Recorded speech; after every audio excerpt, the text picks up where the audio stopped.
ASA. Game on Daily.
ASA. Game on Daily.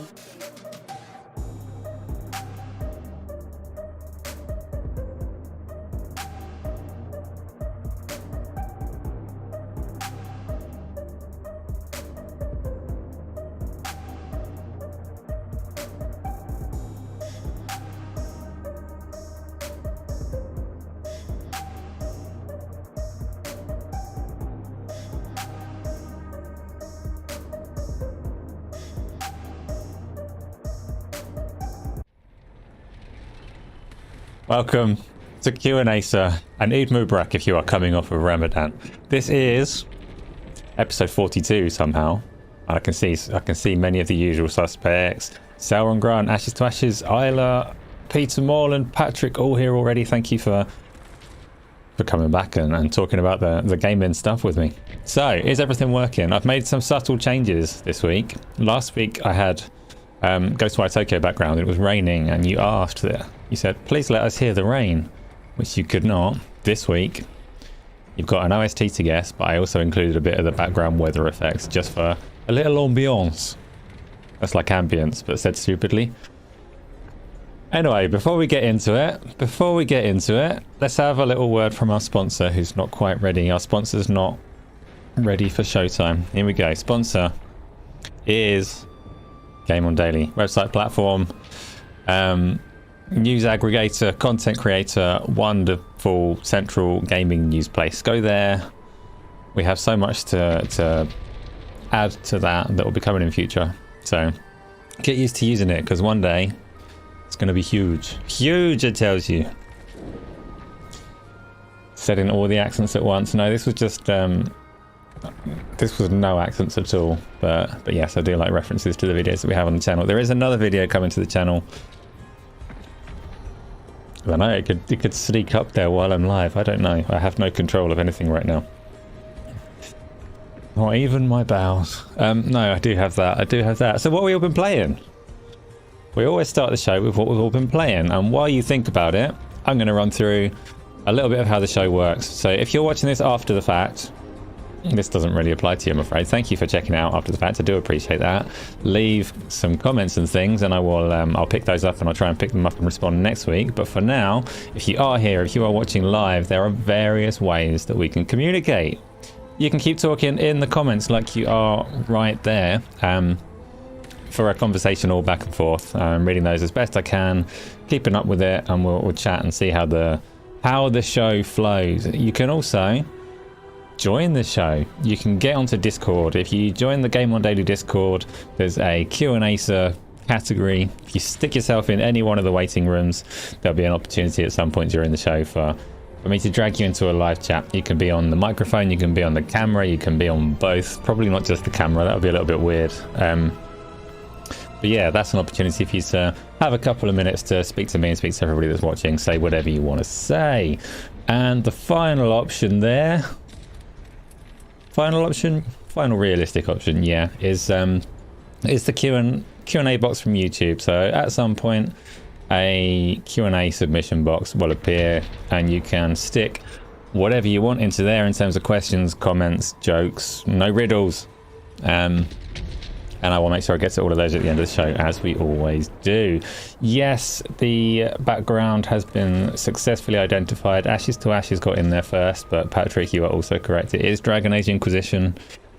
Right from the opening of it, I am cowering behind an upturned wagon.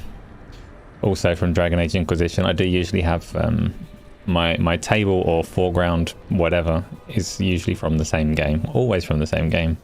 Usually from the same game. Isla has a link to Discord in there, so if you're thinking you might want to join directly and have a little chat on Discord, there is your opportunity. So what have we been playing this week? You've had time to think of it now. I've had time to think of it. What have I been playing? I don't know. I've streamed quite a lot of it. So streaming wise, I had my Diablo 3 Barbarian. So I was playing Diablo 3 Hardcore as a Barbarian. You've had like 5 streams of that over the last week and a half, I think. This Barbarian managed a decent journey and a decent life. She's dead now. The Crushinator is no more. Yesterday, we were exploring some place with a Diablo-y name. We'll call it like Wetlands or something. There's a Wetlands in World of Warcraft. There's probably something like that in Diablo as well. Anyway, I was walking around a marsh, and then I wasn't. Then I was dead. So Ashes to Ashes has been playing Meet Your Maker. I've seen your creations. Oh, I do have a question for you though. How comes you're playing Meet Your Maker on Xbox? Isn't it free on PlayStation? Because you mentioned PlayStation VR 2, so I know you've got a PlayStation. What made you pick up Meet Your Maker on Xbox? Or am I back to front? Is it on Game Pass? I thought it was on PlayStation Plus this month. I've seen some of your creations. I saw your snake. I saw your written messages. Okay, so it is part of PlayStation Plus, but you're playing it alongside some friends on the Xbox. That makes sense. How much does it cost? And what do you do? Do you play both sides of it? I know you make the dungeons because I've seen you posting those onto Twitter, but do you also do the whatever the other side of it is? Invading, conquering, destroying, winning? I don't know. Berserker this, Jordan, you've already got into Dead Island 2 and it's heaps of fun. Good. Not had any of the bugs and issues that people have reported. I haven't got Dead Island 2, I haven't tried it yet. It looks entertaining. I'm not sure if I can get away with streaming that one because the level of gore might be problematic. Patrick, you have to be at least 10 or 11 feet tall to be head and shoulders above a turned wagon. Well, don't ruin my stuff. It's a really small wagon. It's a wagon for mole people, like actual moles. Badgers. It's a badger wagon. They can sit like 2 or 3 across in this.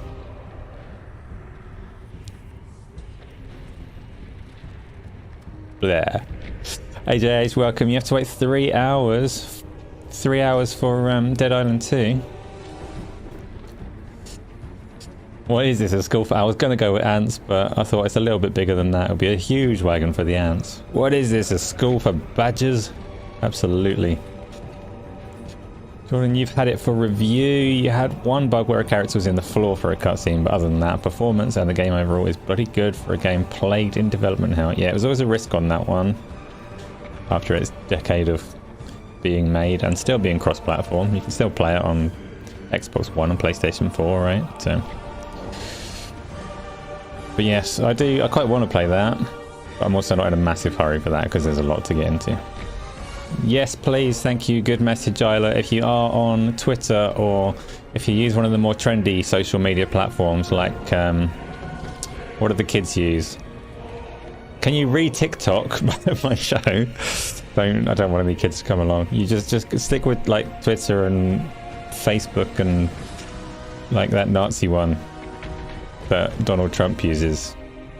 Don't, you know, share it around. It helps. Bringing people here is helpful. Thank you. Truth. No, don't do that one. I've never actually used, this is obviously not a social media platform, so I've never been on to Truth. Maybe there's like decent people there as well. I doubt it, but the TikTokers, absolutely not. Absolutely not. I hear streaming to TikTok is a worthwhile endeavor at the moment for picking up an audience, but I can't bring myself to do it. So I still stream on YouTube and Twitch at the moment, for better or worse. Which is a lot of fun. So like I say, Diablo 3, I played a bunch of that. The Crushinator died horribly yesterday to some random mobs out in the world. Not even a boss or anything dramatic like that. Just got a bit overconfident, took on more than she could chew. Died. And then was born Sandy Bollocks, the follow-up character. My Demon Hunter will be carrying on through Diablo 3, but I have streamed it a bit too much, so I'll be trying to weave in some more diversity in my games, get some other things going on YouTube as well. Obviously I've been doing that with the virtual reality stuff, so I've been playing Switchback and Horizon were my main VR ones for the week just gone, because they're both quite short and I'm determined to get some VR games chalked off so I can say I've finished that one. At the moment I know that I finished Robo Recall and I struggle to think of any other VR games that I've actually seen the ending of. Twitch is too modern for you. Twitch is interesting. YouTube is my preference because I can stream at a much higher quality there. The VR stuff is cool to watch, is it? I never know, Jordan. It's like a fine line to walk because it's much harder for me to like engage. You can't see my face when I'm doing VR. And I've got such beautiful eyes, so everyone's really disappointed. They always like join the stream hoping to get a glimpse of like the glimmer in my eyes, and then I've got a headset on and they get upset. But it's also quite difficult to capture VR well, so there are not many other people doing it in such a tidy way. So pros and cons to all of them, right? And I am definitely going to carry on streaming the VR. It is my special subject if I ever go on Mastermind. Kinda. Have I been playing anything else? Of course I have, but the next game that I've been playing leads on to topic 1. Who has been playing Minecraft Legends? Nobody mentioned it there in your list of things that you've played, not even Isla, and I know that she's played it. Top Chat, yeah, I'm on Top Chat, so maybe everybody mentioned it and YouTube just filtered out every mention of Minecraft Legends. We need a second window with an AI me face. So Peter, that's actually a thing that I really would like to do. Like, I have the Quest Pro, it is watching my face, it is capturing my expressions. So I should be able to have an avatar that is expressive. It won't have like the glimmer that people tune in for, but it is a thing that I would hope would be achievable. So keep watching. If ever that becomes viable, then yes, you will get some expressive cartoon face. So Patrick's been playing Minecraft Legends vicariously through me and I. I'm sorry, Patrick, for inflicting that on you. Hopefully it was a fun stream. The co-op stream with Isla worked very well, I think. So I do intend to do more things, but Minecraft Legends, my opening kind of impressions of it are not massively positive. My wife doesn't like it either. My oldest son, I've not spoken to him since his first play. He said it was all right, but I don't think he's played it since, so that kind of says a lot as well. Some people seem to love it. Maybe if I just played for another 2 hours, I would like start scratching away the surface and uncovering the depth to the combat that just wasn't there. But Ashes to Ashes, you really enjoy co-op playtimes, but you're not sure it would keep you in single player. So for Minecraft Legends, you've been playing it with people. So I did play it with people as well. I played it with Isla. She swims in the lava. We streamed it. There was some chat going on, but it's weird because I thought I would actually really like it. I was never massively like enthralled that it was a Minecraft game, but as a new subgenre, or at least an uncommon, barely trodden subgenre of game, like the way that it's part real-time strategy and part console friendly, I thought this might lay the groundwork for some really exciting games going forwards, and maybe I'll enjoy the Minecraft version of it. As it turns out, it's hard to quite put my finger on exactly what it does wrong. It's, obviously it being Minecraft means that the story doesn't. I don't care about the story. That doesn't help. That doesn't pull me forwards through it. I guess maybe if there was a really strong story to pull me through, then I might be more inclined to learn the mechanics as I went along. But I can't quite put my finger on what it is about the mechanics that doesn't do it for me.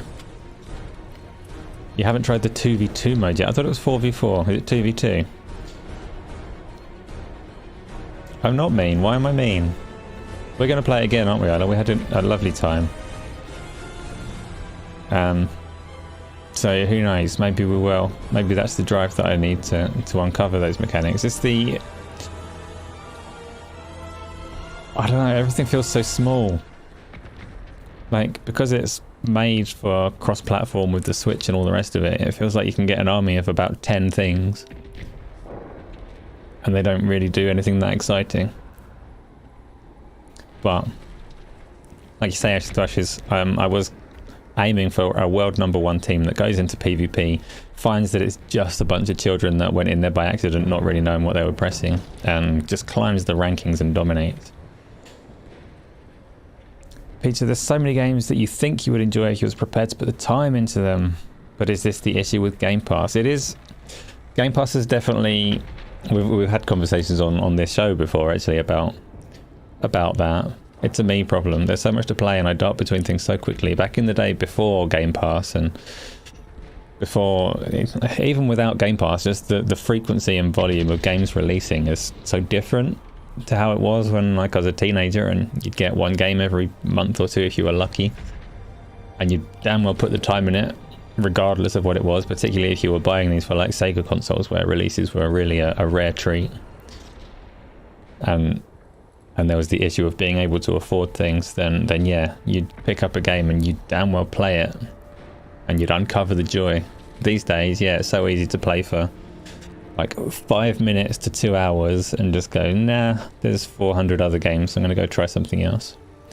So it's like, they say, I'm not a good YouTuber, so this doesn't apply to me, but the people that make lots of good YouTube videos, they have two like really key intervals. One of them is the first 5 seconds. They have to make a good impression in the first 5 seconds of a video or people will just click off. And the second one is about the first 30 seconds. And that's how long you've got to hold people's attention and like get them to watch the video. If you haven't sold that it is a good video within that time frame, no one's going to watch. It's kind of the same paradigm for game development, which is a very difficult thing. Tony, I was properly panicking. You couldn't see it, but this is why I lost control of my bowels at the start of the show, because Tony wasn't here on time. Not that happened. Everything's hidden behind the wagon. Yeah. Your thing with Game Pass is you just pick one game that comes to it and you play it and try it. Going in with the intention to try them all leads to trying none for me. Yes, Patrick, like... At times, I'm quite good at picking a game and focusing on it. Like, I've had Horizon Forbidden West as a... This is my single player game that I'm going to focus on for a while. And I do gradually make progress through it and kind of get a bit bitter and twisted about quite how long some of these games are. But I am there and I'm going to keep going and I'm going to play it. But in terms of quantity of games to play, even if you take out the 5,000 games on my Pancake backlog, if I'm just playing virtual reality games, which is a massively dry market compared to Pancake, there's still too much for me to play. Which is cool. Wolf Yanga, I've not seen your name before apart from like a couple of minutes ago. Welcome. You think Microsoft will make money with more DLC or premium stuff to buy for Game Pass? Look at Redfall. Well, this is the question that we don't have the answer to yet in terms of the Game Pass model and what it will make games look like in 5-10 years time. If they can deliver Starfield without a ton of microtransactions in it, then short term we're just fine. 10 years time, I don't know, like that mobile market is enticing to people that want money. and that mobile system. But it does kind of stand at odds with Game Pass, because the whole point of those games is that there is no price for entry. So adding a subscription is an unnecessary barrier. So I'm optimistic. Maybe Game Pass will be wonderful in 10 years' time. Maybe all of gaming will be a cesspit. Nobody knows. Phil Spencer probably doesn't know yet. He's probably got an idea, but... Sal and Grant, you spent a fortune in the past buying games that you only played for a few hours. Thanks, St. Phil, for Game Pass. Did you? See, I don't think I've ever really done that. And that's not true. I've almost certainly done that. I mean, definitely in the age of digital purchasing, I've got... on Steam, I've got a list of like 100, 200 games that I've never even launched, which is awful. Welcome, Nathan. Steam at one point, it recommends certain categories, like listings of games that it groups together for you, and it presented me with a category of games you've bought but have never played, and it was a big category. Thanks, Steam. This is a me flaw, not a Steam flaw. So, Nathan, Game Pass has exposed you to more indie titles that you'd never have normally considered. Sometimes the AAA space gets very tiresome, and sometimes it's wonderful. So Nintendo had a big indie show today, and I looked through there, and it's challenging to be enthusiastic about a lot of the games in there. We'll talk about it in a bit, actually, the Nintendo indie thing. Remind me if I forget about it. But there's so many 2D platformers, 2D pixel art, trying to be Castlevania platformers, that I just like, not for me, thanks. Not for me. And then you get the odd absolute gem. And what's this X-Defiant game about? You got an invite to the closed beta. Run, Tony! You must set fire to your PC like I did. Cut off your hands. Mine grew back, but... X-Defiant is Ubisoft's attempt at Call of Duty, a free-to-play Call of Duty game that I will not be touching. They cannot make me. I've played enough games like it to be well aware that I'm not going to enjoy that one. There will be no X-Defiant for me. Tony, don't beg. I'm not playing it with you, Tony. Tony, calm down. Like, fine, Tony, I'll install it and we'll play it sometime. Hard work he is. So, Peter, you think that it's user-friendly if you bought them? Give it a try or delete them. That's a plus in your book. Well, I hadn't necessarily installed these games on the category that Steam showed. It was just, oh, maybe I had. I don't know. And yes, it is like a helpful prompt. I'm not having a go at Steam for suggesting that I play these things that I should be playing, but... AJH, you love Dragon Age 3's world. Yes, you're not the first person to mention how gigantic I am, but that was for the sake... I was going to put myself, like, in proportion with the tipped-over wagon, but then it did leave me as, like, this tiny fraction of the screen, and I felt bad about it. Whereas if I shrunk the wagon down dramatically, then it was very clear that my feet weren't anywhere. So it's difficult, right? All of this stuff that I do is difficult. You like the green stuff? Yeah. Don't stand in it. It's not real. You're okay. Nathan Martin, exposed to different art style games as well through Game Pass and such. You're really looking forward to the Plucky Squire and Doc AV, or whatever it's called, regardless of if they're in Game Pass or not. So, Plucky Squire... Let's have a little Plucky Squire trailer, shall we? Because I haven't had that for a while. That looked fantastic. Plucky Squire trailer from the Nintendo event. So we'll see it at its worst. So, yeah, Plucky Squire, and it's a Devolver Digital game, and they've got fine taste in selecting games. They usually work out well. It's an interesting trailer because the majority of it takes place within this little scribble book, and then towards the end of the trailer it goes, haha, actually there's a full-on 3D game here as well. Yes, it looks very impressive. Indie games, like I say, the AAA space, obviously it's very risk averse, budgets are high, and they've got to make sure that their game is like suitable for focus groups, paced in the way that a AAA game has to be paced, and usually built up to a predefined 70 quid price tag as well, 70 monies. And they do get tiresome, and they do have like just the marketing drive around them gets tiresome.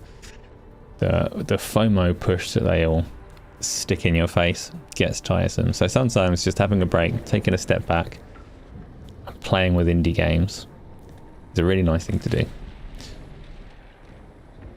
I don't know, there's not really a wrong answer in gaming, right? I mean, that's not true. There are wrong answers in gaming. Mobile gaming is the wrong answer.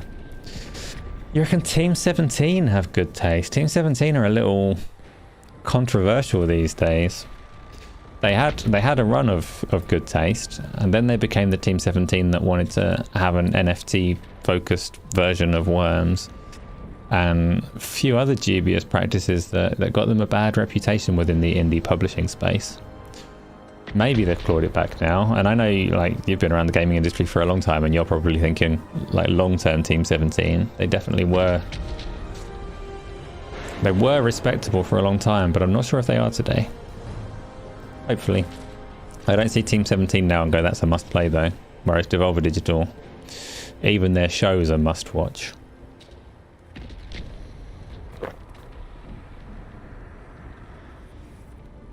Focus Entertainment are more hit and miss, but yeah, they're definitely they've got ambitions, and hopefully, if I see their name come up on a trailer, it tells me they're trying, and it's probably a AA game, budget wise. Some of the good things will come about there. Devolver Digital or Magic, they're just they've got the golden touch, so they're smaller games. They somehow manage to identify which ones are going to be good and publish those, which is a talent that you could argue that Sony have it, because whenever they do things like Stray that didn't deserve the attention they got, I know Sony aren't the publisher for Stray, but in terms of their games that they put on PlayStation Plus, they usually have a knack for recognizing what's going to be well received and what's not. Microsoft haven't got that knack yet. They tried, to their credit, for a long time they said they really wanted Game Pass not to be full of trash. They wanted to be very selective and have a certain quality bar. But there's been some terrible examples that have made it through, and it's really I sympathize with them, because you often can't tell if a game is going to be good or not at the stage of development that they have to make these deals. But yes, Devolver Digital have a golden touch. Will Plucky Squire be like Tinykin? I haven't played Tinykin. I've seen loads of people say that they love it. Beta Cypher, it is going brilliant.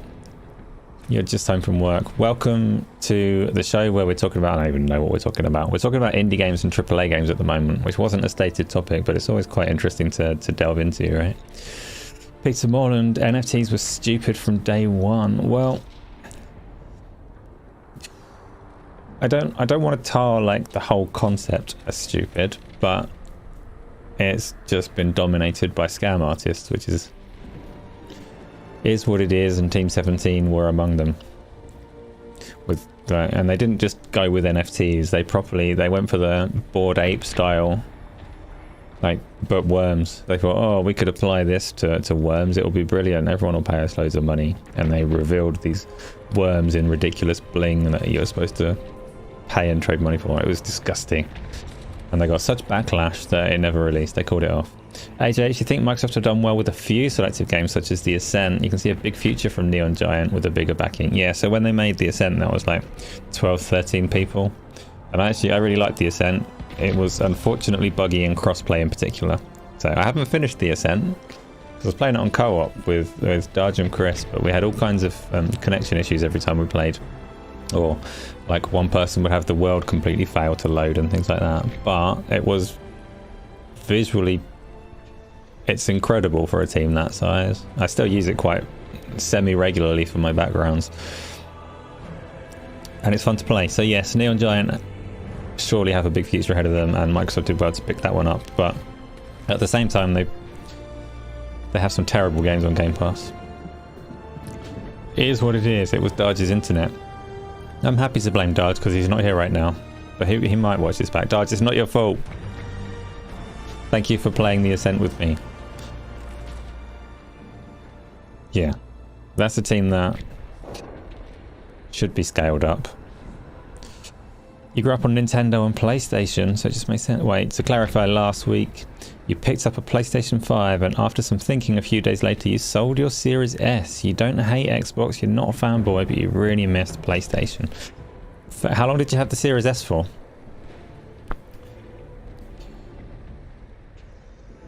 And what did you get with your PlayStation 5? What have you been playing on it? Obviously we normally do what you've been playing at the start of the show, but I'm curious if you've just dived into the PlayStation 5 ecosystem. Did you get it before the PlayStation Plus collection went away? Or I guess if you had a PlayStation 4 you probably had most of the games from that collection, right?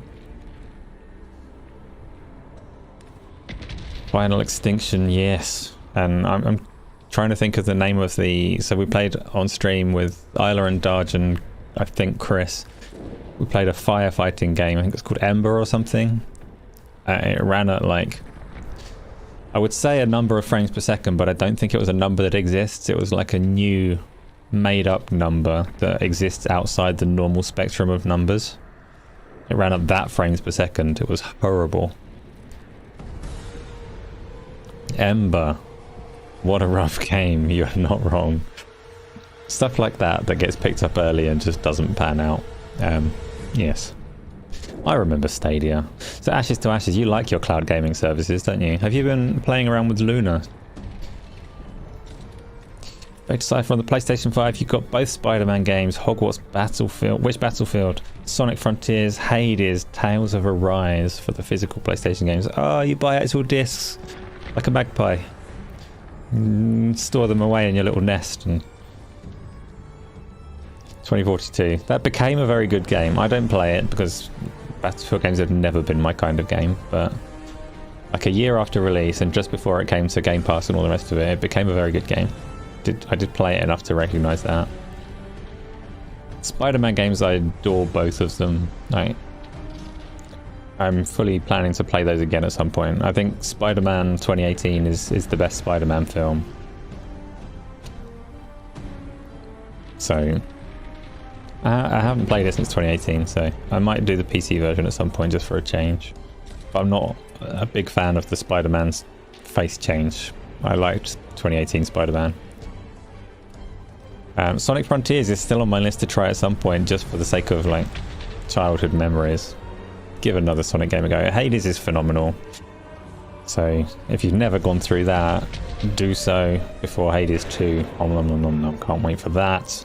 Tales of Arise I have installed on my Xbox at this moment. It's been waiting there for me to play it for probably 6 months or so.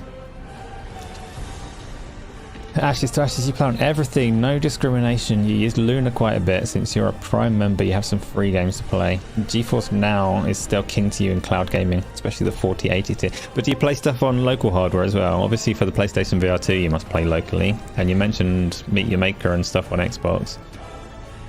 So do you not find, or if you've got an option to play like cloud or native, do you not feel a big difference? Great Cypher, all 3 Bioshock games, all of the Uncharted games digitally, and you've got all the PlayStation Plus games and all of your digital PlayStation 4 games. So what got you to sell the Series S? Did you just figure when you get your PlayStation you're not going to play it anymore?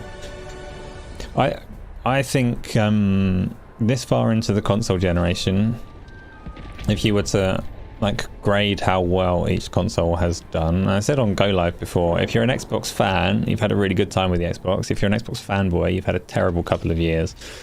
Everything that they say seems to come back and bite them in the ass. So Xbox fanboys should stop talking. But Xbox fans have got a really good console that's got loads of games on Game Pass, really nice user experience to go in and flick between them, and loads available because of the services and just the way that console works.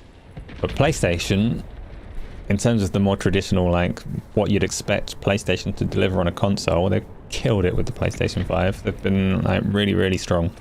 And that's unusual because the PlayStation 3 and the PlayStation 4 had slow starts. Sony didn't release much for the first like 2 years of those consoles.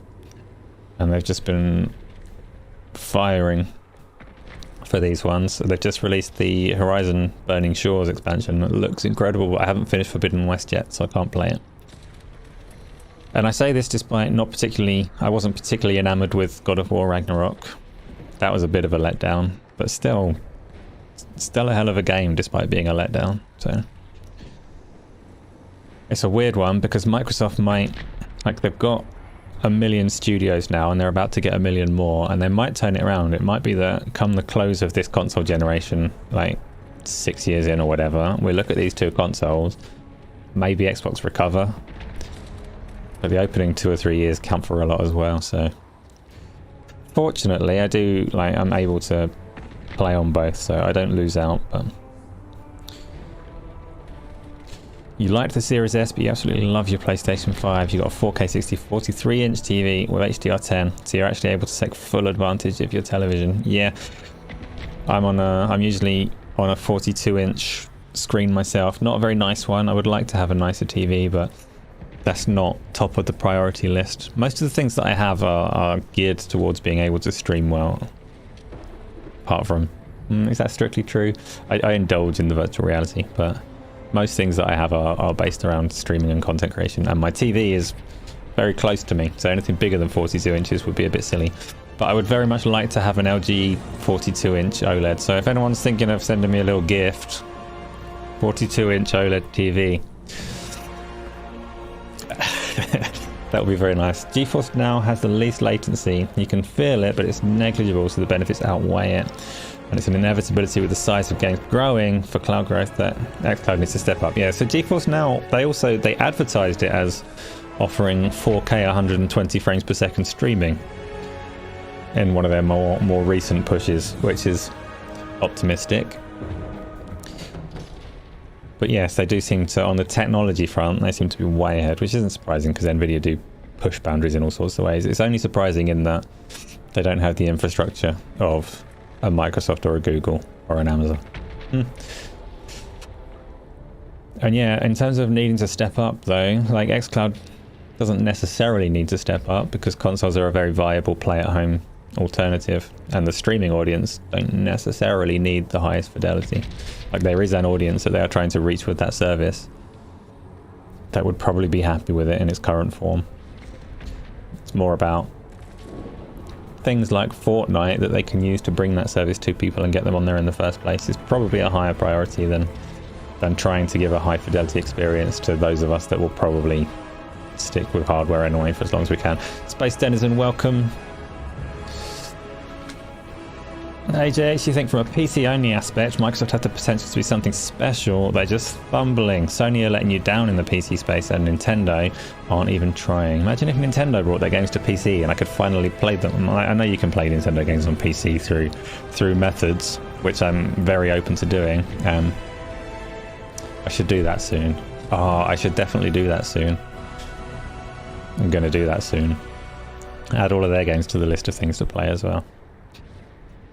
But like, not unethically, I'll buy their games and I will then play them on the PC in the way that you're allowed to do, and Nintendo can't stop you and can't take 30% of your wages for the rest of your life in the way that they did to that pirate guy.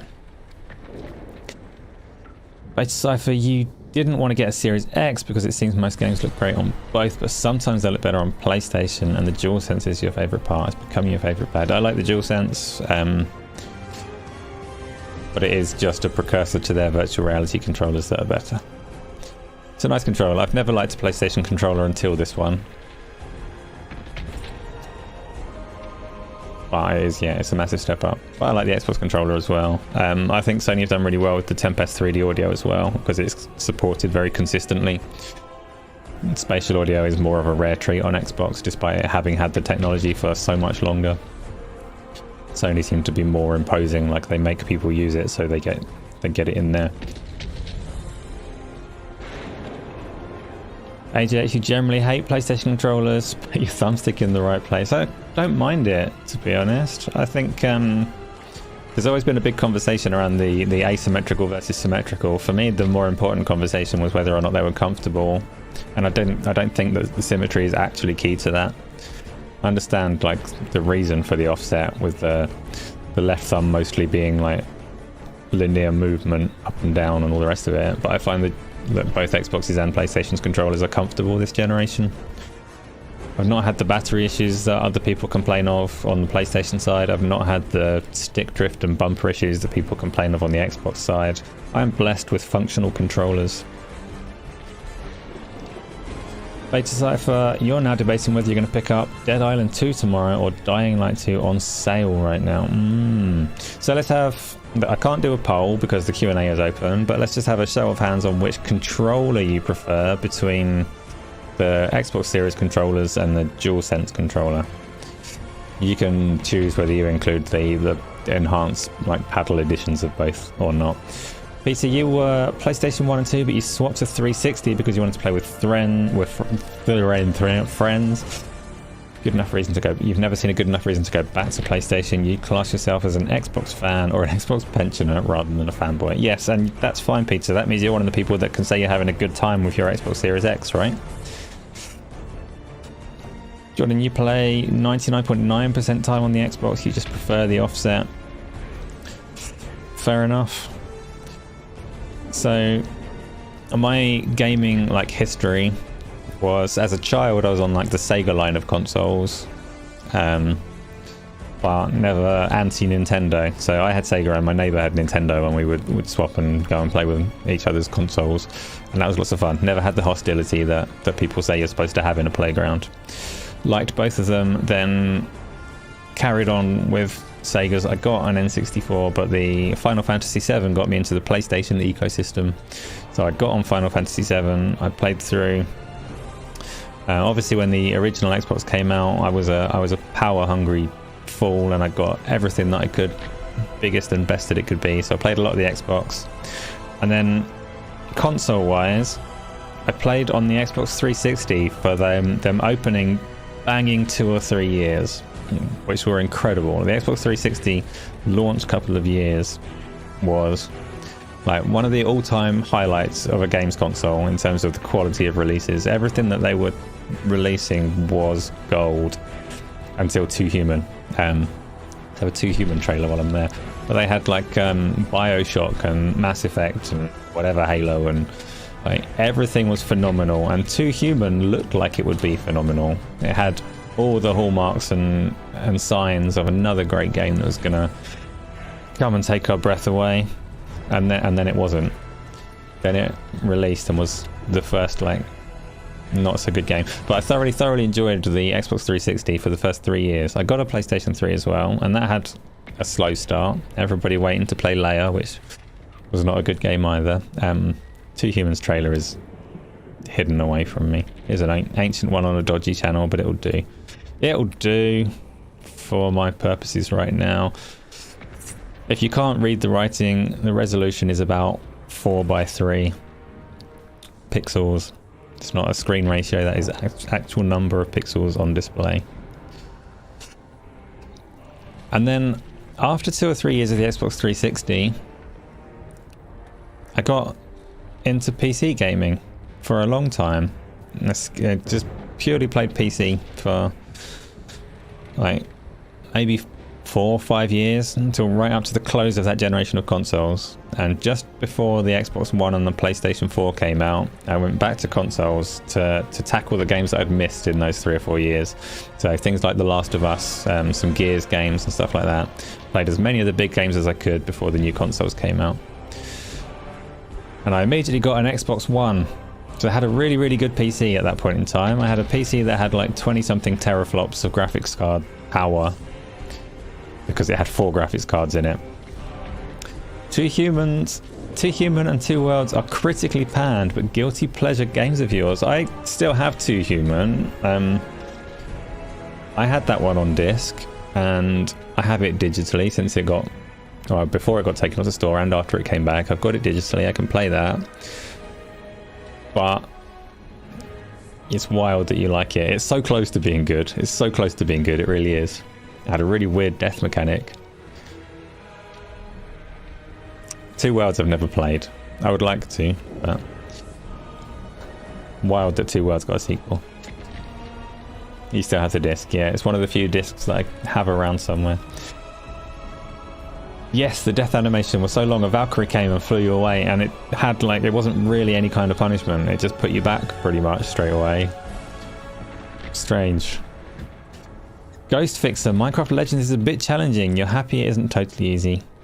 And you're hyped for Jedi Survivor at the end of this month. Yes. I also...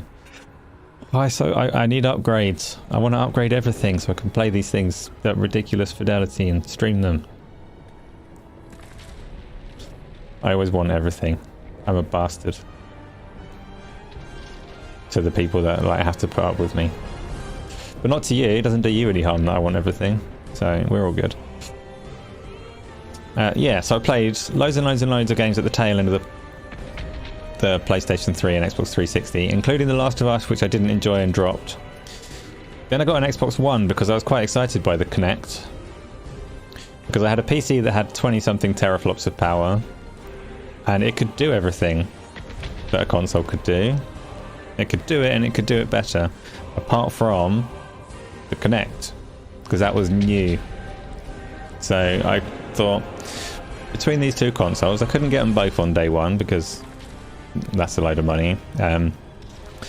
So I chose the Xbox One for the Kinect, thinking that, hey, if I'm going to play anything on console instead of PC, there's going to be unique experiences there, so I'll give it a go. And then we all know how that turned out, and they got rid of it and turned the Xbox One into an inferior version of the PlayStation 4, which I also eventually got. I didn't enjoy that generation very much. The Xbox One and the PlayStation 4 were blah, blah, blah. They had some like great games, don't get me wrong, but the hardware was really underwhelming. Brute Force is a game that was awful. You loved the intro trailer. I was going to do a Brute Force OST one of these weeks, not long ago, but it turns out the OST is really bad, so I didn't. Speaking of, no one's got today's OST, by the way, and I've specifically chosen a really easy OST today, so please somebody get it. Otherwise it'll be 4 weeks in a row of people not being able to recognise the music. And there were some difficult ones, but this one's an easy one. Beta Cypher Jump Force was panned and flopped, so they delisted it, but it's your guilty pleasure game and you own that digitally on PlayStation, so you've been playing that on the PlayStation 5 too. I've never played Jump Force. That's not true. I did play Jump Force. I did play Jump Force. It didn't seem that different to the other anime games to me. But Coalition making a Brute Force follow-up somehow. I hope so, AJH. That would be wonderful. Why not, eh?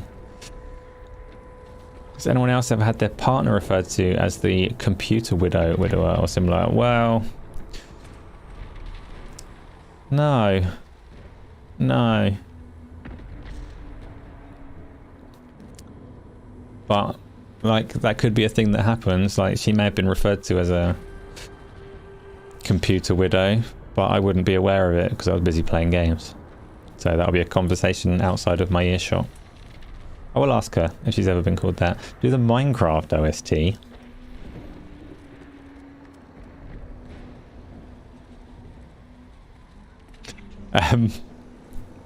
That's thrown me. I can't. No. Ashes to Ashes. Sounds like Gears of War. I do that on purpose. Big step. They describe themselves as that. Well, yes, they can. Then what happened? So I played a little bit on those consoles. I played a whole lot of PC. Then the PlayStation 5 and the Series X came out. We'll fast forward to now, and I really like both of these consoles. My PC is still like better in most ways, but these are good consoles that are fun to engage with and play. So I've got time for everything now, apart from the stupid Switch. That's my history of like systems owned and played. Watch this space and we'll see what gets played next. Obviously, I have a strong drive towards virtual reality at the moment as well, and get as much of that as I can. So don't cry, Isla. Minecraft just doesn't have music that I could like listen to for an hour or two. So I saw a couple of people prefer the Xbox controller over the DualSense, which is fine. What about bollocks? I had a significantly relevant, pertinent question. Oh, so you've already been doing it a little bit, but these guilty pleasure games. Tell me what terrible games you play, or what games, maybe even good ones, that you keep coming back to. But especially the bad ones. What games are your safe places to go and play and have fun when you don't fancy anything else?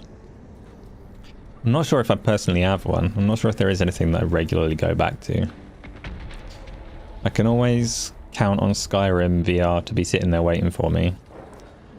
It's been ages since I've done some of that. I could always go and have a good time with Hades, but no, I'm not going to play that. I've finished it. Are there any games that are...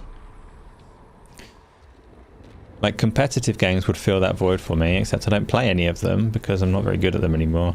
Not as in, like, I'm too old for competitive games, but as in I don't play any competitive games enough to be good at them anymore. And when you're not good at them, they're not as fun. Otherwise, I could have something like Rocket League or even old ones like Quake 3 filling that void as things that I could go back to. Some shitty battle royales and things. You get sucked into co-op looters. I wish that I had a proper MMORPG that I enjoy, that I could get sucked into. And I've done a lot of Warcraft, but I don't like World of Warcraft. I wish that I did. I would like to have time to get stuck into like a Total War game or something like that as well, but it's hard. It's hard to just like... I think if there was a game sitting, occupying that spot, a guilty pleasure that I can go back to again and again, I wouldn't have time to go back to it anyway, so... So Borderlands series for Ashes to Ashes, which is the best Borderlands game? Peter, see, Bejeweled 3, very guilty. Very guilty indeed. Why is there a third Bejeweled? Is it different to 1 and 2? They had like some extra colour gems or something. Borderlands 2 is the best one. Is 3 still worth playing though, Ashes to Ashes? Or is it like a long way short of 2? I have 3 but I haven't played it. 3 is also, I think it's on PlayStation Plus as well, so I've got it. I got it as a freebie on the PC with some hardware of some sort. And I have it on the PlayStation through PlayStation Plus. It might be on Game Pass as well, it might not, I don't know. Bubble Bobble, when was the last time you played Bubble Bobble though? Because Isla, you've got, like, most of your games count as guilty pleasures that you go back to, right? Because you play The Sims, and you play Minecraft, and you play Plants vs Zombies. And probably some others that I can't think of right now, and they're all things that like you cover as safe experiences to go back to in between.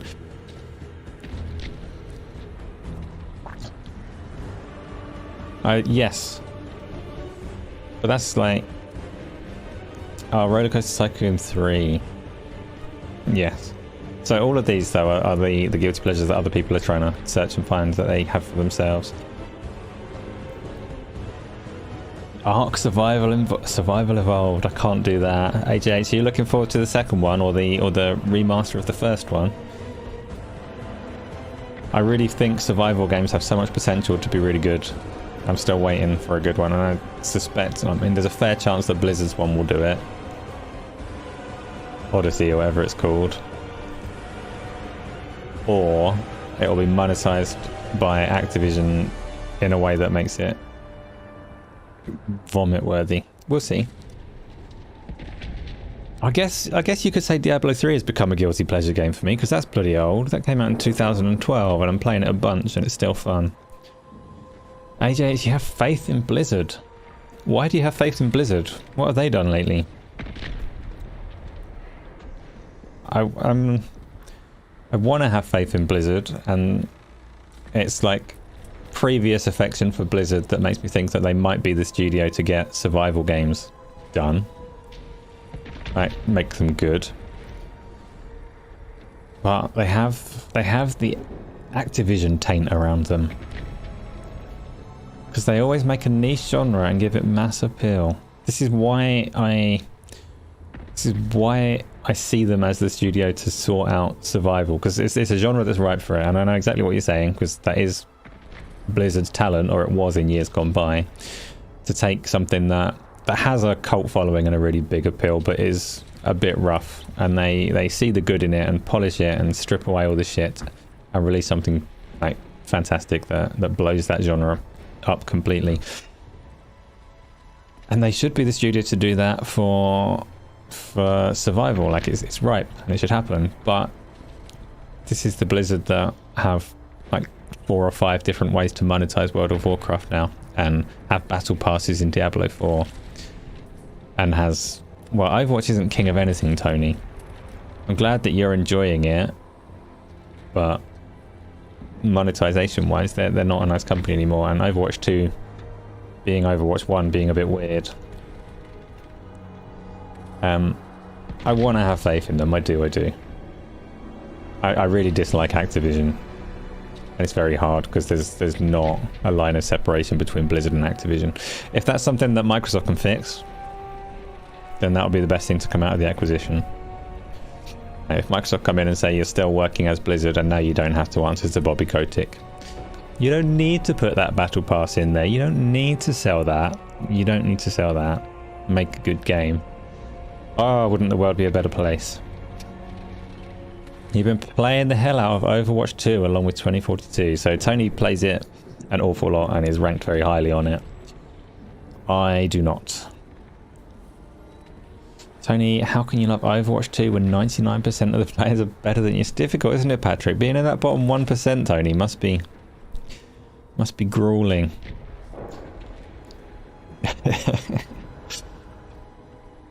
But Tony, you insisted that Overwatch was dying. Are you going to concede that you were wrong? AJH, get out.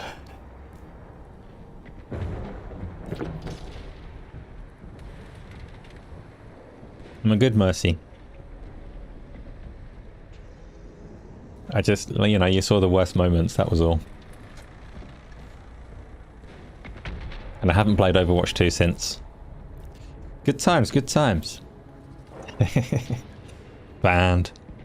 What else do we have as topics? Get the OST, someone. We were so close.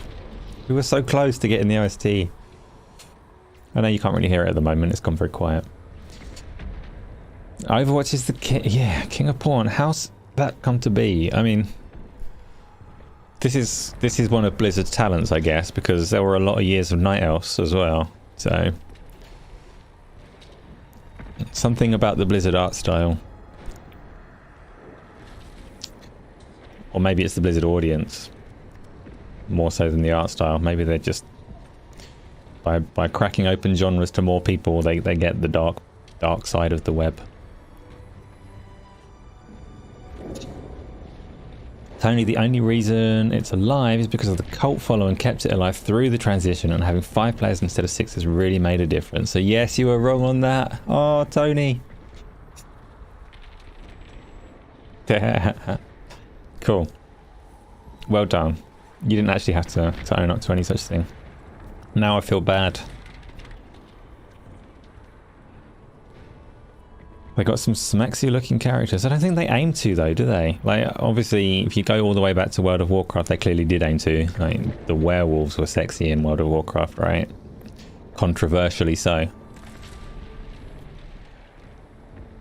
But I don't think they particularly tried with their more recent games. They moved away from that. They told people to stop it, but in reality they knew what they're doing. Maybe so. Maybe so. Tony is always wrong. It's his special trait that he picked during character creation. Patrick created you. Let's see. What else did we have for today? So, who likes mobile games? Who likes Rovio games? Does anybody play? Have Rovio released games since Angry Birds? They must, and I don't mean Angry Birds 2. I mean, have they...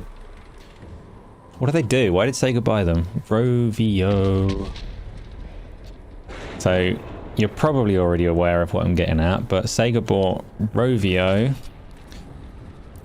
for some amount of money, some hundreds of millions of dollars, like $700 and something million, almost $1 billion, depending on where you read. They are primarily a mobile developer, most famed for Angry Birds, Angry Birds 2, Angry Birds by the Seaside, Angry Birds by the Jungle, Angry Birds City Edition, Angry Birds the Movie, Angry Birds 3, Angry Birds. You know, you get the gist of it. A lot of Angry Birds stuff. I don't know what else they do. Their website just has pictures of Angry Birds. Oh, there's a story. There's a dream block. Angry Birds go into your dreams. Angry Birds go everywhere. And Sega bought them supposedly to expand their presence in the mobile space and also for transmedia expansion. But if any publisher is like doing alright in transmedia, as in cinema and TV and stuff, I'd say Sega kind of had that one down. So it's a curious acquisition.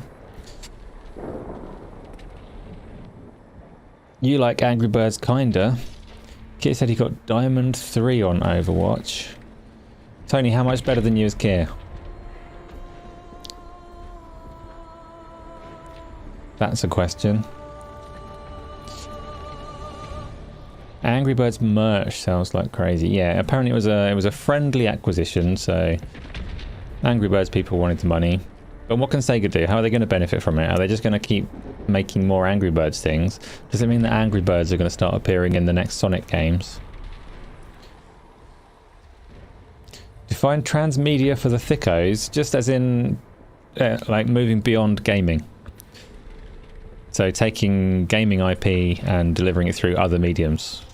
Film, TV, comics, cinema, all of that is their transmedia. Sonic versus the Angry Birds movie. Well, not anymore, because now they're friends.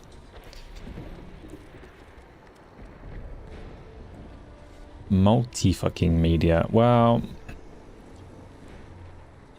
multimedia. I prefer transmedia. I don't know. You know, they want to expand into other things. Where Sega is already fairly present now. AGH, what would be my elevator pitch to bring back a defunct IP that I love? A gunplay like COD with Metroidvania mechanics in a world like The Witcher. That is...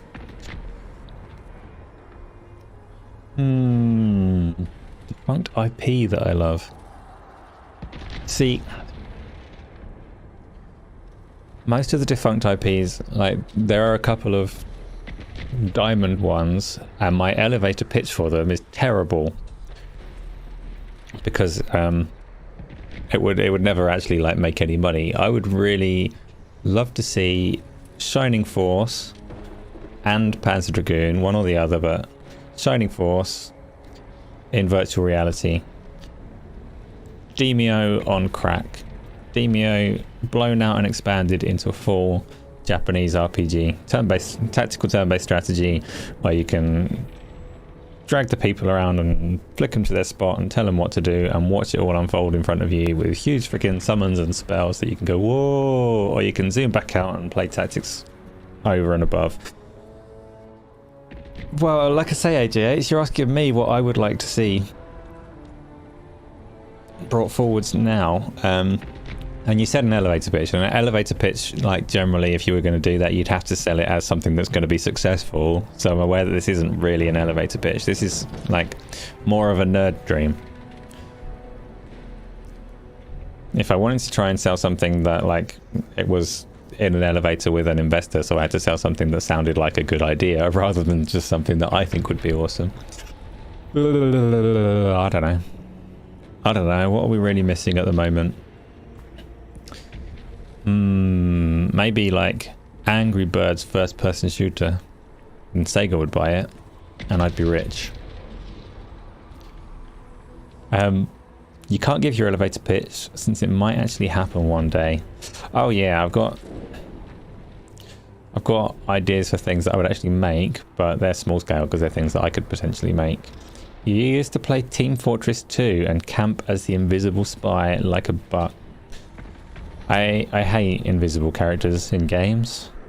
I don't even know why, because all they need to be wearing is regular camouflage like in Call of Duty, and they're already invisible to me. But if they take that a step further and go actual invisible, I find it quite upsetting. Nothing bad about using the skills available to you. VR aside, I don't know, I need to think about that.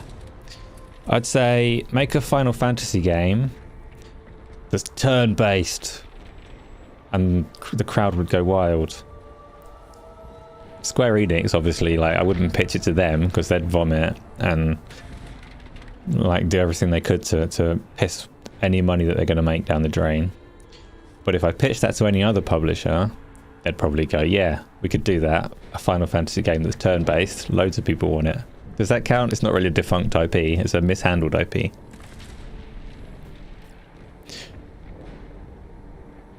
I'll take it. So we haven't had... Oh, I don't know. Destiny nerfed hunters a few seasons back for PvP because everyone was just running around in PvP invisible the whole time, and it was hell as a warlock main. Does sound awful. You did a rocket jump once. I'd like to think that I could sell someone on a new arena shooter, like a proper Quake 3. And a lot of people seem to think that there's an audience for that kind of game, but I don't think there is an audience for that kind of game.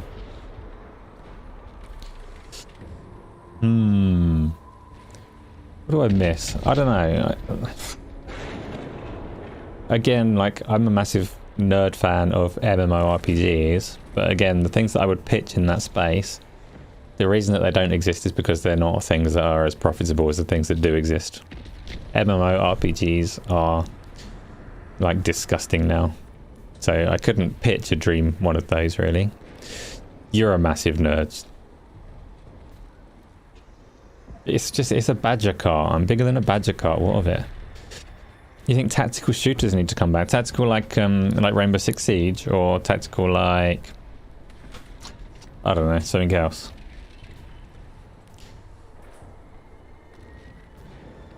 It's an interesting question. Things that are missing. I liked the MMOs before World of Warcraft. I don't hate World of Warcraft. It did some things right, but I hate the way that it's monetized.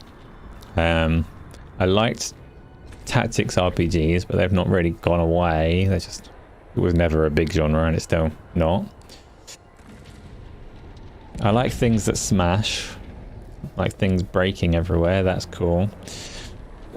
If you want, like, if I'm thinking of pitching something big though, I'm fairly aspirational in terms of the technology that I'd want to see in them, like cloud tech and VR and things like that are the things that excite me more than putting an old game into a modern game skin, if that makes sense. Well, that's why I struggle with the question, I think. Tony's back. Everybody relax. Relax. You've never been able to aim, really. You don't get why people are always pew-pew-pewing. But that's not true, Isla, because you can aim a bow and arrow on Minecraft. Therefore, you can aim a gun in any other game that has a gun, really. You sell yourself short on that one. You can aim.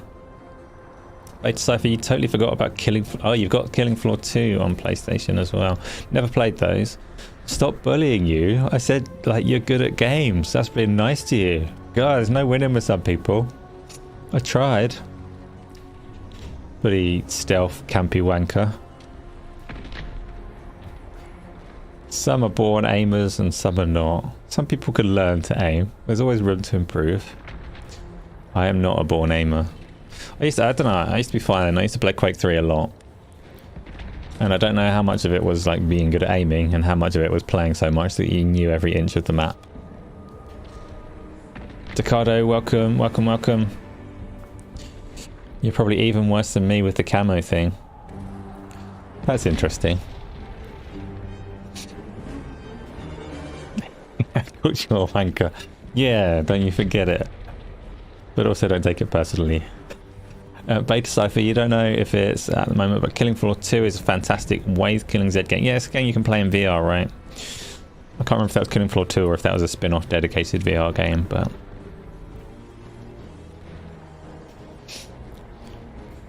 I can just pick the auto-aim characters. AJH, I don't pick Mercy for auto-aim. I pick Mercy because I tend towards support characters in multiplayer games, if they're available. And Mercy is a support character. Yeah, as an added bonus, you don't really have to aim or look at the screen very much. But... yeah, I quite often do play the healer. But... so I have strong opinions of the trifecta MMORPGs in general. I don't like it. But within the trifecta, I'll usually be a healer. Trifecta being like the Holy Trinity tank, DPS, and healer setup that Warcraft has popularized. Painful Discourse, we right back at you. Welcome, welcome.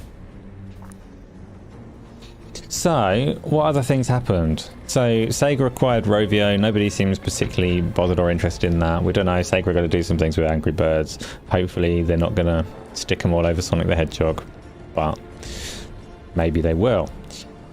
Ricardo, you play support, enchanter, shaman. See, Ricardo, that's what I would like to play. That's an archetype that doesn't really exist anymore in most games. Was what you said there is support that is like quite specific in its role. Whereas now, particularly, I mean, mostly because of Warcraft, they had shaman. They had, or shaman if you want. They had shaman who had that specific role for like a year, where they did less damage than all the other classes. They weren't necessarily great healers, but they were very, very good for buffing the rest of their team. And my first character was exactly that. I had an orc shaman, shaman. And then they said, actually, that's a weird role. It needs to be either damage or healer. Nothing else is acceptable. It has to be able to get to the same place on the DPS charts as all of the other classes. And it has to be able to heal the exact same amount as all the other healers if you're going to go that route. So they took out the interesting role and put it firmly in the trifecta. And that's sad. I used to play a game called Astron's Call 2 that had way more diversity in like the classes and specializations that you could have for them. And I loved it. You don't know WoW terminology, so you have no clue what that is. So AJH, the general concept is that you have a tank, or depending on size of group, maybe two, whose sole job is to get hit by monsters. So they'll have all the taunts and aggro generating abilities to make sure that all of the enemies are just hitting them. You have DPS, which is damage per second, and all they do is as much damage as possible to kill things. And you have the healers, whose job it is to keep everyone alive, so primarily healing that tank that's taking all the damage and any DPS that get splashed. You do get full tank and off tank, so in World of Warcraft that's specific to larger groups where you have where they have to try and find roles for more people basically, but it's still essentially the trifecta. You still your tank, DPS or healer, and there's no room for like more subtle specialities. Like one that's really good at weakening the enemy or something like that, or strengthening their allies, or crowd controlling and things like that. Like these are all things that you can do in World of Warcraft, but they're not roles, they're not the focus of any class. And they've made sure over time that every class has pretty much the same toolbox and suite of abilities. So for me, if I was ever to, like, if I could do one thing, no, let's not go to MMO because nobody cares. So I'm just going to pretend that I never had this conversation. Painful Discourse, you're a healer. Be careful. You always kick with the heel. I see, you're a healer with the 2 E's. Very good. Very good. Peter Molly, you never played tank in any game, but you're interested why they choose it. Tank can be fun. In a game that is as like heavily defined as World of Warcraft, tank's almost the boss. It's probably the highest pressure role because you pretty much have to lead everything that the group is doing. Ricardo, so in EverQuest you were a shaman and enchanter. Dark Age of Camelot was a buff cleric, and World of Warcraft shaman and discipline priest. Fair enough. AJ, you always pick tank. You were a Dragon Knight tank in Elder Scrolls Online. You always pick tanks in Overwatch and in every other game. See, I would like tanks. Like in World of Warcraft, I would play a tank if I knew the group that I was playing with, but I'd never be a tank for strangers. But I don't very often play with strangers, don't like them. Kratos, you just googled what Firewalk Studios are created. This is semi-big news as they help with Halo, Call of Duty, Destiny and Apex Legends. Yes, they have history as a support studio for service-based games. They've been working on a bigger AAA service game. One of Sony's 10 or 11 service games is coming from Firewalk Studios. They were already signed to publish this game. They now own the studio, which you'd have to take as a defensive measure. I own the studio before somebody else gets in and steals them, same as they did with Haven. Ricardo, tanks were great in World of Warcraft. They sucked aggro-wise in any other MMO. I don't like tanks in World of Warcraft. I think they ruined the combat. Like, not the players that were playing as them, but having such a prominent tank role, such an effective tank role, and that none of the other characters needed interesting survival mechanisms.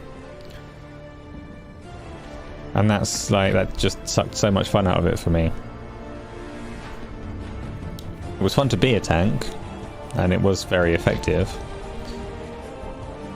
But it would have been a better game without them, I think. That's just me though. Isla, you would pick a tank because you're bad at dodging. Fair enough. Tanks have to do the most dodging, kind of. They're ex-Bungie devs, so it was given. Yeah, I think Firewalk, I don't think it's entirely ex-Bungie devs. Like, there's 150 people or something, but they've definitely got some. Imagine they're geographically close by. Peter Mornings, you remember tanks in City of Heroes and Villains? Loving it, but you didn't get it. Blaster all the way. I can't remember the roles in City of Heroes and Villains. I did play them a bit. Kratos, that studio said that they helped with Sony, and you're sure they're good at what they do. Yeah, I'm not saying Sony bought them out of like desperation or anything like that. Been working with them for a while and obviously like what they're doing. Haven was the other one that were acquired before they'd released their own game. I don't think traditionally over years gone by Sony would have acquired them at this point in time. Like with Housemarque, they waited to see that they liked Returnal before they bought them, and Housemarque had obviously done several games before that. Most of Sony's previous acquisitions, they work with them and they release a game with them, and if everything works out then they buy them. But the last year or two, it's like defensive, preempting other people swooping in, buying them as early as possible. Like when football clubs go and sign 6-year-olds that they think might have talent when they grow up. And you understand it, because if they don't do that, somebody else will. But painful discourse in any Souls game or a clone, you almost always end up with a great sword or any equivalent of the gut sword from Berserk. Fair enough. Yeah, like single player games is a bit different. The roles take on a different meaning in a Souls game or anything that you're playing by yourself. Where it's obviously there's no teamwork when you're on your own. But EverQuest was masterclass for anyone tanking, or a masochist one. Smush like, oh, everybody's already hit like, surely. Of course they have. Of course they have. So speaking of MMOs and Souls games and anything where you create a character, I had a video on my channel a while ago that was, again, mostly Isla's work, where it talked about different kinds of characters that people can make. Still no one's got the OST, come on. Different kind of characters you make, and the kind of people that make characters either in their image or monsters or whatever else. There was a load of categories. It's a fun video, you should watch it. But I have a side question based on a stream yesterday, which is around how you name characters. So Peter Morland typically calls himself Nobber. What do the rest of you call your characters as and when you make them? What is your inspiration there? Is that the video, Isla? That's very helpful, because if it is, I'm going to watch it. Since you are... Yay! So, I might... Do I put the volume on? Do I mute the OST and watch the video? How long is it? It's 5 minutes. I feel like it would be a bit rude to sit here and make you watch my video for 5 minutes. So use the link after the show to watch that video, because it's a funny one. It's one of my favourite ones, that. Good video. But in the meantime, when you're making a character, be rude. Well, just play it. Oh, go on then. No, because then it doesn't get the views, does it? Show the first minute. That's a good idea. Right. OST's going away for a minute. Don't try and guess. Video is hopefully going to have some volume. Might have too much volume. Let's bring it up here. We're getting 1 minute of a really good video. Creator, what's your logic/inspiration when you're making a character? Do they ever look like you? Are they supposed to be super cool looking, or are they goofy joke characters?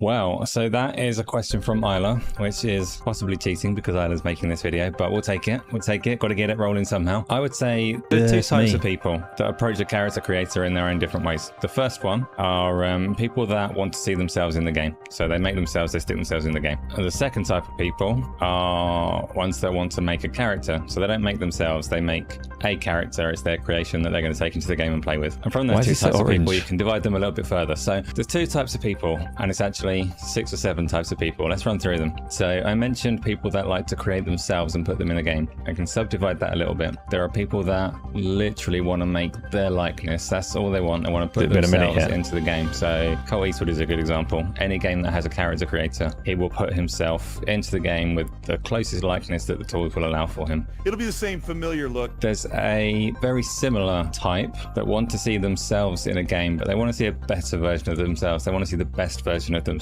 So they make someone that looks vaguely like them, maybe has their name, but is more handsome, heroic, smart, strong. And obviously games are going to impose that on you in a way, but it goes a step further. You should watch that video after the show because it's good and it gets funnier as it goes through.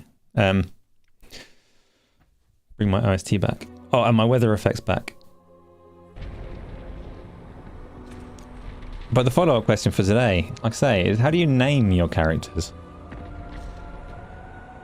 So AJH, if you make a female character, it will always be your girlfriend's name, and if you make a male character, it'll be some nerdy name like your Necro on Diablo was called Famine. Does your girlfriend like that you're like controlling her directly? Does she know that you do that? Kratos, you make a character look like you in video games, so picture Kratos with a faux hawk. Sound Grant, make you all watch it and you promise you'll watch it again. Nah, you can go and watch it afterwards though. It is good. It is good. Housemark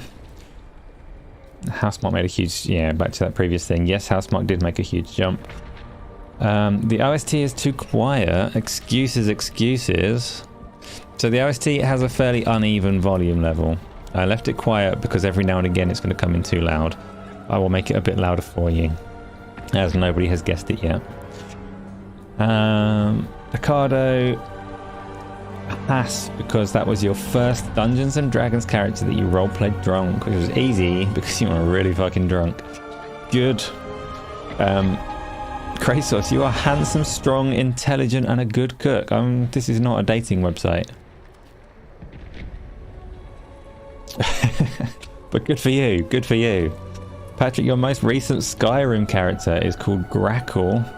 Is that just like because you like the sound of it? The way the letters come together? Painful Discourse, you usually go... Oh, here's a giveaway for the OST. You usually go with a fantasy variation of your name. I've done that in the past. I was Lord Acheron in Warcraft 3. Your Wasteland character was you, but more muscle. Yeah, but it wasn't called Isla, was it? It was Ghost, which is in your name today, so that makes sense. AJ, yeah, she's usually complaining as games don't tend to have her curly hair in the character creation, so she doesn't mind that you are taking control of her video game life, but would like to have her hair properly represented. Fair enough. Beta Cypher, it is Gears of War. It's not Gears of War. Why is everyone shouting Gears of War at me? You all suck. Wolf Yanga, what do you think about... Oh wait, that's a question for me and for everybody else here. What do I think about a company Xbox with King, Sony with new IP going big to invest in the cell phone market? And is it not time for AAA games and 300 million players on PC and console versus the 1.5 billion on cell phone? I'll come back to that, Wolf. That was what I was kind of going to get to on the Sega Rovio thing, but ambled away from it because no one was that into the mobile side. But we will talk about what I think of it and what you all think of it. Kratos, you replied to what I said in the video. As you said, people believe that there are all of those, in which I am. Yeah, fair enough. Fair enough. Beta Cypher, you can have all the points. Yes, the OST is specifically Gears of War Ragnarok.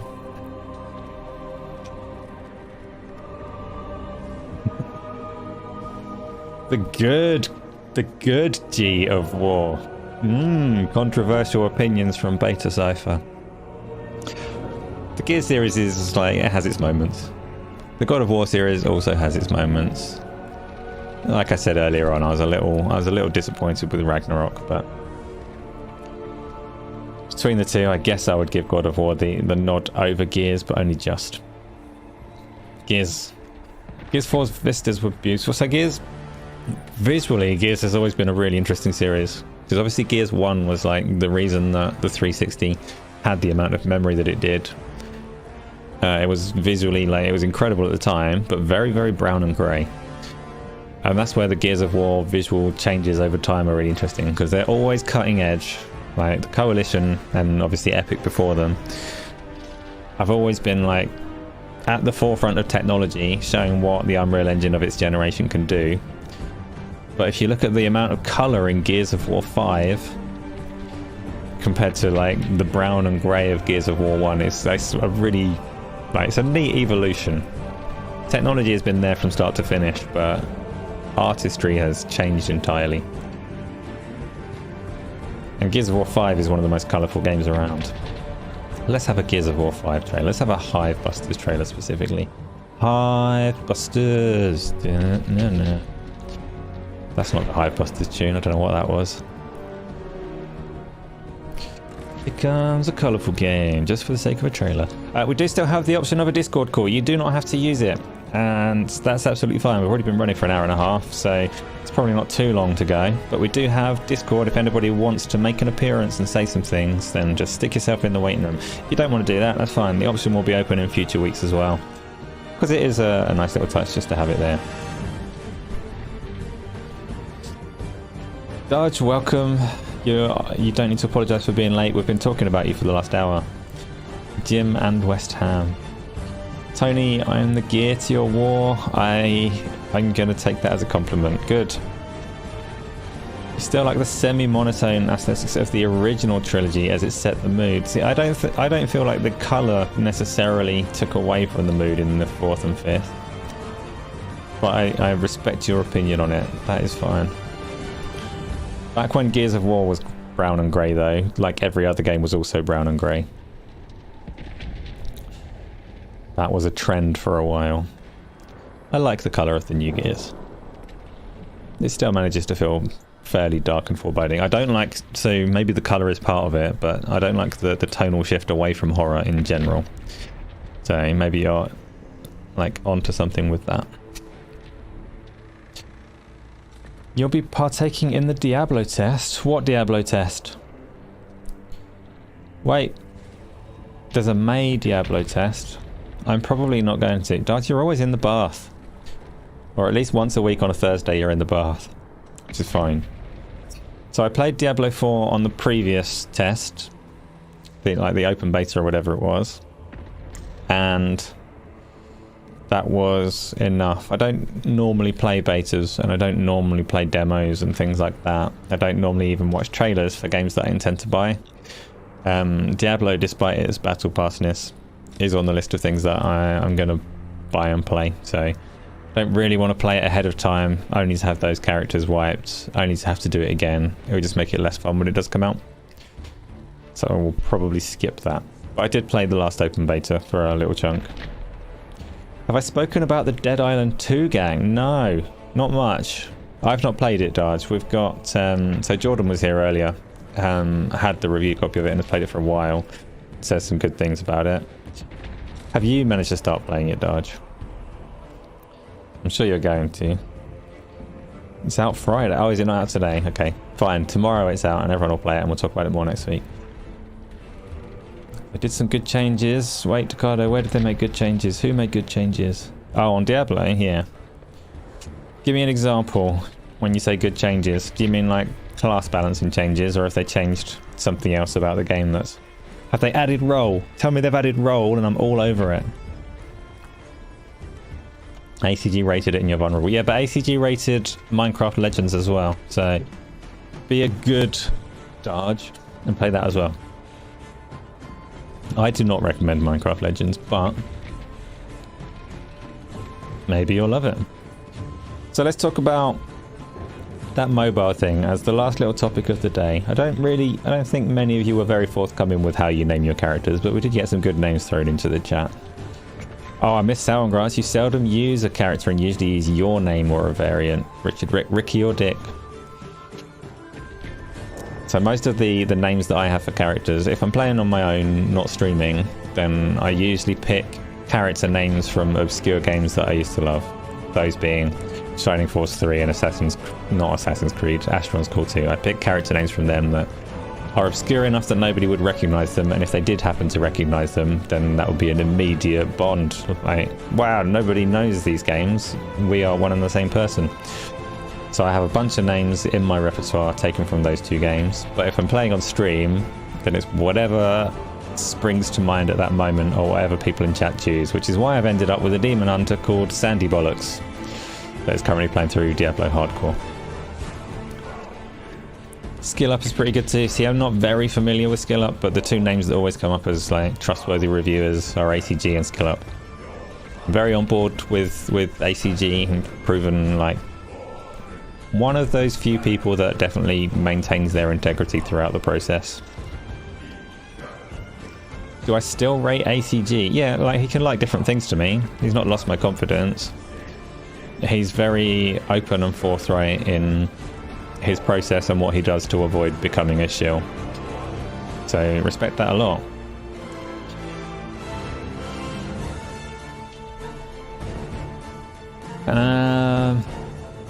They changed Diablo 4 to only rolling. I take it, Patrick. Rolling is the best. Roll and murder is like my signature move whenever it's available. So your Destiny character name is username or player 1. It just makes it so easy for... Oh, I don't know about that, AJH. And Isla, you pick names that if you called a child, people would judge you, but the government wouldn't stop you. Fair enough. I mean, you picked Ghost as your name. Are you allowed to call a child Ghost?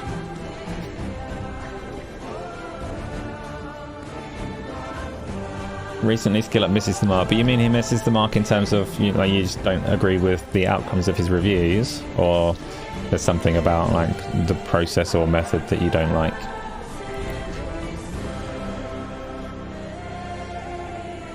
Because I won't always like agree with ACG's opinion of a game, but I'll always know that it's genuine and coming from him and nothing to do with what he's been given for free and all the rest of it.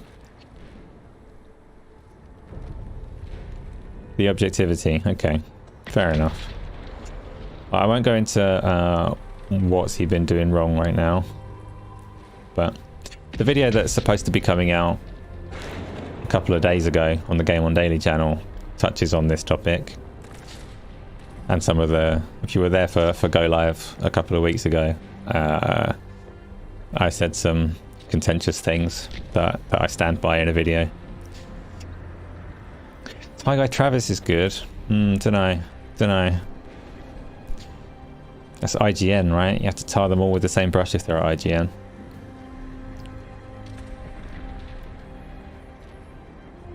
Go the Elon Musk route. Name a child something weird. No, talking more so character names rather than children's names. Children's names is much harder, but the UK has no law restricting names, but names that contain obscenities, numerals, misleading titles, or are impossible to pronounce are likely to be rejected by the registering officer. But that's the same as, like... I'm assuming you've got that somewhere from the internet, and I didn't know that there were no laws restricting particular names, but there are definitely particular names that you're not allowed, and that effectively is a law, right? If there's a blacklist that the registering officer will not allow you to use, then those are names you're not allowed. In the UK you are. You're allowed to name people anything. So you could go for like the whole Adolf Hitler route and they'd be like, oh, this is cool. No, that's not true. There's loads of names you can't name people.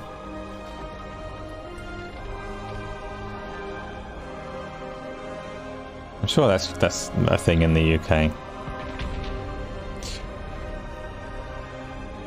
And kind of matches what you just said.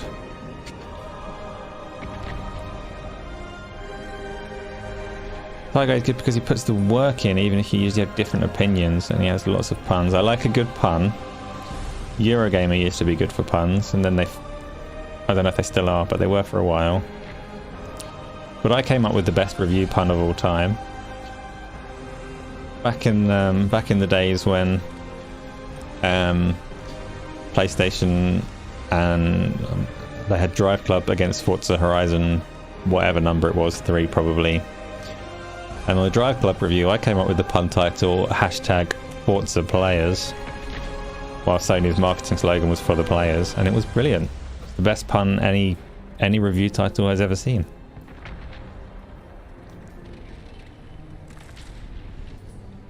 UK doesn't have any strict laws around... Oh, you're quoting it again. We did that. So this one probably also wouldn't fly over here. What, Ghost?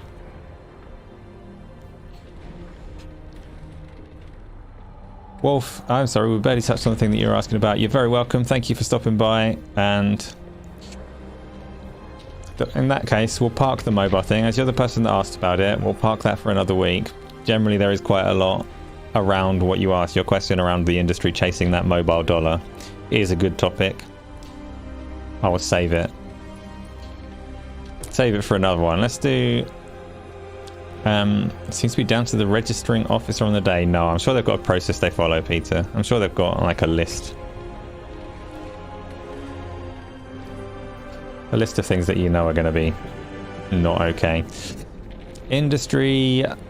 Can't really see what that picture is. I'm going to assume it's some kind of money or a cardboard box. It's not come through very well in the chat that I'm looking.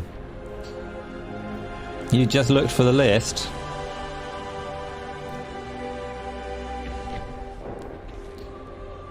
Well, I'm going to continue to argue, because I don't think we're very much disagreeing that you can't have whatever name you want, or you can. So we can argue around in circles. That's all good.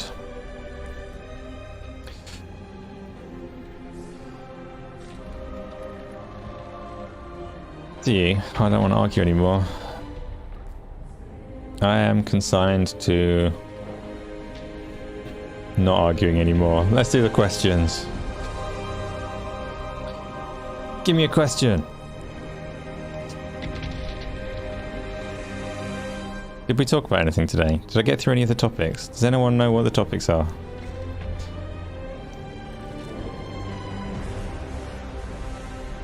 Well, Angry Birds.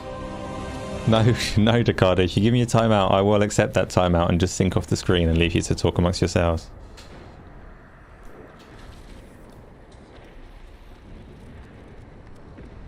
Okay, here we go. Overwatch 2, when? That came out like ages ago, Tony. And you don't want to play it with me, I will tank your Grandmaster rating. But if you really do, if that doesn't bother you, if you still want to play it, then yes, we will actually do that soon.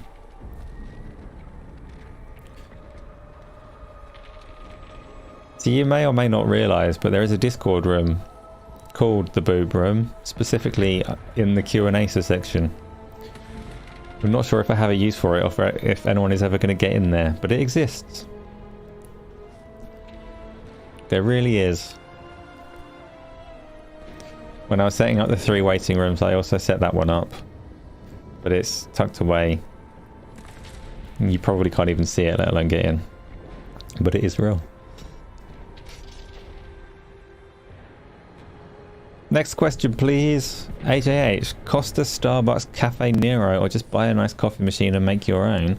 I'm not a big fan of Costa. I do like Starbucks. I don't very often get anywhere near a Cafe Nero unless I'm on a train in London. And I have a decent coffee machine as well. I have recently become addicted to oat milk and coffee. Highly recommend it. Not for dietary reasons, like it's not due to being lactose intolerant or anything like that. Oat milk is just delicious in coffee. So whichever one you go to, get oat milk. White mocha with oat milk from Starbucks. See, I'm not sure about a white mocha because white chocolate is a bit much for me, but Daj is also, yes, Daj, on the oat milk train. Good. Oh. Kratos, what's my next big game that I'm waiting for? So, very much looking forwards to Diablo, Hades 2, which some people would say is lesser than Diablo, but for me, no, it's every bit like as up there on the list. Starfield, Spider-Man 2, Firewall Ultra. That's probably most of my list at the moment.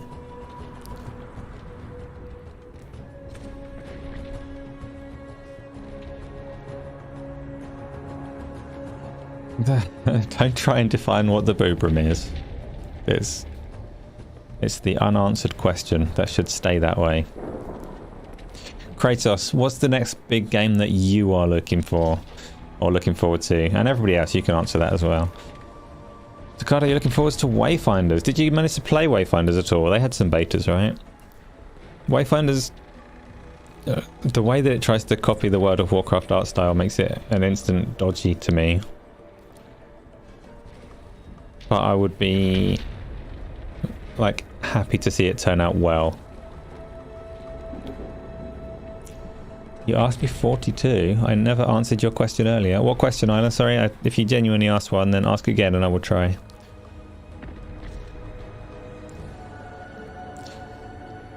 Most...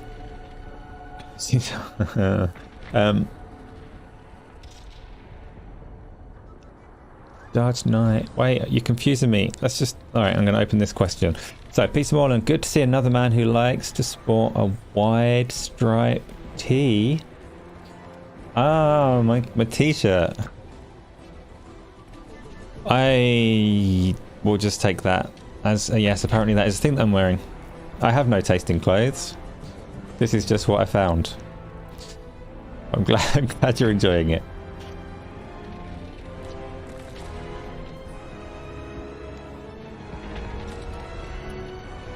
Oh, you asked if this is episode 42 and I blanked you. Yes, this is episode 42 of Q&A, sir. Yeah, there are 43 in the playlist, I think. But somehow, I don't know what the extra one is. It will probably stumble on itself because it's more MMO light than MMO. So my understanding of that Wayfinders game or whatever it is that, yeah, it takes the Warcraft art style and it takes the Warcraft, like, not exactly the combat, I don't think it's hotkey based, but it takes out all of the MMO world and just gives you the dungeon experience, like team escapades. So arguably, like, what it's trying to do is take the bit that people find most fun from World of Warcraft and just focus it down on that, but whether it will still be fun without the world around it, we shall see. Beta Cypher, you're excited for Spider-Man 2, but Final Fantasy 16 is looking really good, so you're going to say that. Final Fantasy 16 is it's one of the very few games on my definitely get list, but I don't trust that Square Enix know how to make good Final Fantasy games, and the trailer for it, I'm not sold on. I was sold on the one that they showed in December at the Game Awards, but the recent gameplay one, dunno. I think it might be another Final Fantasy 15. Oh, it has a huge open world, does it? The first trailers of that Wayfinders didn't make it look like there was much in the way of exploration and world. But if it does have it, then I'm going to check it out. I'm going to learn more about that one. Maybe that will become high on my list, or maybe it won't. I don't know. Isla's asking about Nintendo stuff. Where was I looking at Mario Rabbids game and the stream crashed? Oh yeah, you're right. Yeah, there was one that split in half, wasn't there? Thank you, Isla. You are very smart. You know the deep lore. White chocolate is the gift of the gods, but sometimes it's a bit naff. White chocolate is very, very sickly to me. I can have a little bit of it and it's delicious, but not a lot. I'm not sure I'd want it as a drink.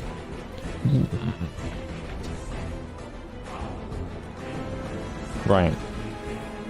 Kratos, you're hyping for a remake of Gears of War with the original 4 characters, or a Castlevania remake, and you're hoping for Wolverine to be amazing. Wolverine's a while away though, right? You have to aim nearer. And Gears of War's not a confirmed thing. You have to aim, so your answer is... No, you have to tell me some real games. You can't look forwards to things that aren't real or are miles away. What real games are you looking forwards to? There must be some. Mario should die. Painful discourse. You're wrong. Mario should have died over 23 years ago. Actually, I had to look at the calendar to see what year it is, but Mario should have been dead last century. Should not have persisted into this one. Besides that, we agree, it's just a matter of timing. Smell alone of coffee should entice anyone. Oh, I don't know. I did not like coffee for a long time. I forced myself to enjoy it. You need a Coke, be right back. Okay, Tony, I will allow it. Silk Song's not on my list of things I'm looking forward to because I didn't like Hollow Knight. But a whole lot of people loved it, so I get it. You want the PlayStation VR 2 and to try games? Yes. Isla doesn't necessarily like Hollow Knight, but does like the Hollow Knight blanket. Fair enough. Silk Song and Armored Core 6. Did you like the previous Armored Core games? I've never played one. Stop yelling, Bug. No one knows what you're talking about. Or maybe people here are also well up on their channel lore and do know exactly what you're talking about. Because you also form channel lore. The Dodge Knight, you're getting a 4070. Well, I notice you then. I don't know what to tell you, Dodge. I already noticed you. I invited you to Nando's and you spurned my offer. But with that 4070, maybe there'll be another invite coming your way. Got reported to HR for saying coca whenever you cracked open a soda. That's a strange thing to be reported for. You must have done it incessantly and been very irritating. The finals, good shout, AJH. The finals looks very interesting. Nightingale. Maybe. I'm out of order. Calm down, Dodge. Great Cypher, since you had the PlayStation 5 and as someone who's never tried or played anything VR, should you get a PlayStation VR 2 this Christmas? Beta Cypher, no, you should get one last Christmas, as soon as you can. Have you... Oh. Yeah, VR's great.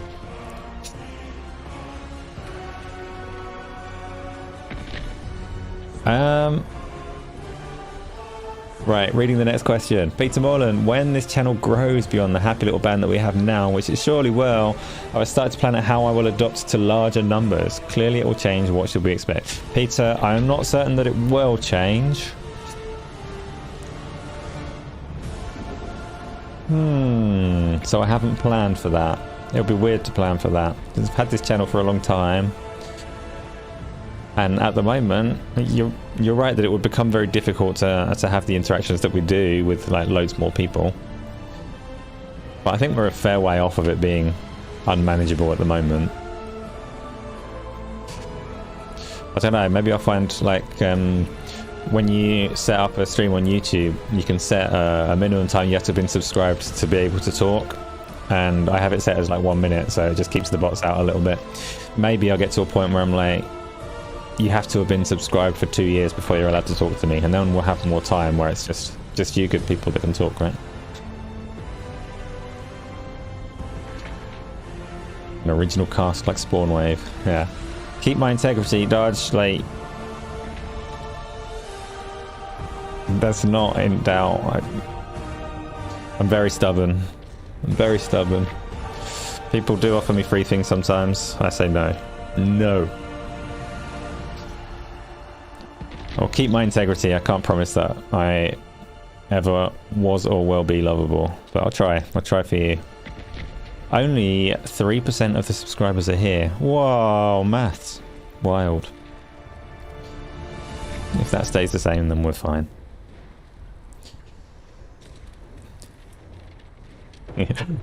Excuse me, I'm dying. All of a sudden. Next question. Leaving now. So, Tony... 0.01%. Take my accuracy stats with you. Thank you, Tony, for coming by again. And I'm sure I'll see you another time soon. And Overwatch 2 can happen if you're that silly. Ricardo, just worry if I show up and a big ass money bag is in the chair behind me. It'll be... I don't know what, like... ridiculously lavish item I would have that would give the game away. A big bag of money is unlikely, but a yellow chair, that would be the one. Yeah, if you see me sitting on a cyberpunk chair and suddenly telling you, if you see me sitting in any bit of merch, no, not my t-shirts, I buy those myself.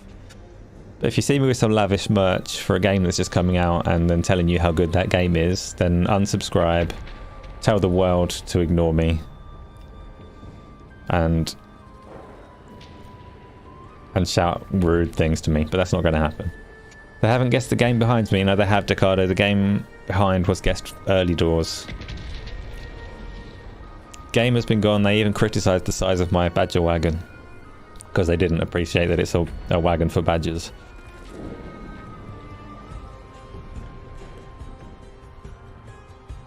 Is that all the questions done? I think it is. Isla forgot something. Badger, badger, badger.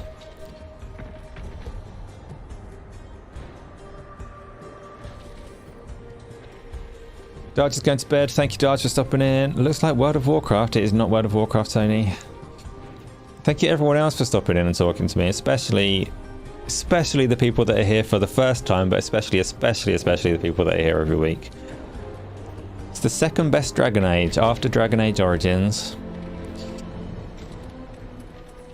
It is the Dragon Age that I have not completed. It's the Dragon Age that I played for 45 hours and then lost my save file.